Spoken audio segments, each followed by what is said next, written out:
Okay, to remove the scanner module, we have 6 screws, 2 at the rear, 1 here, 1 here,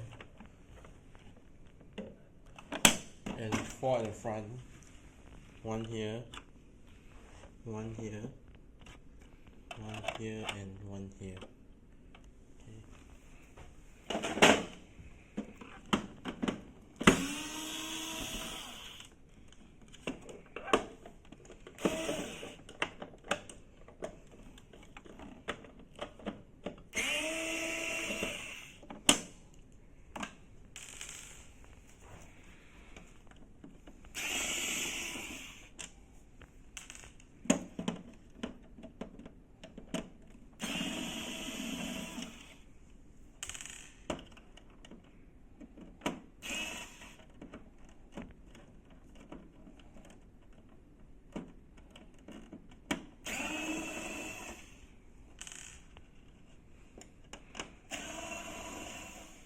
And also take note that the front 4 screws are black screws.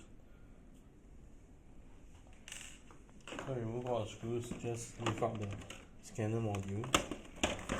Then be careful, remove the control panel FFC and also the scanner FFC behind to remove the scanner module.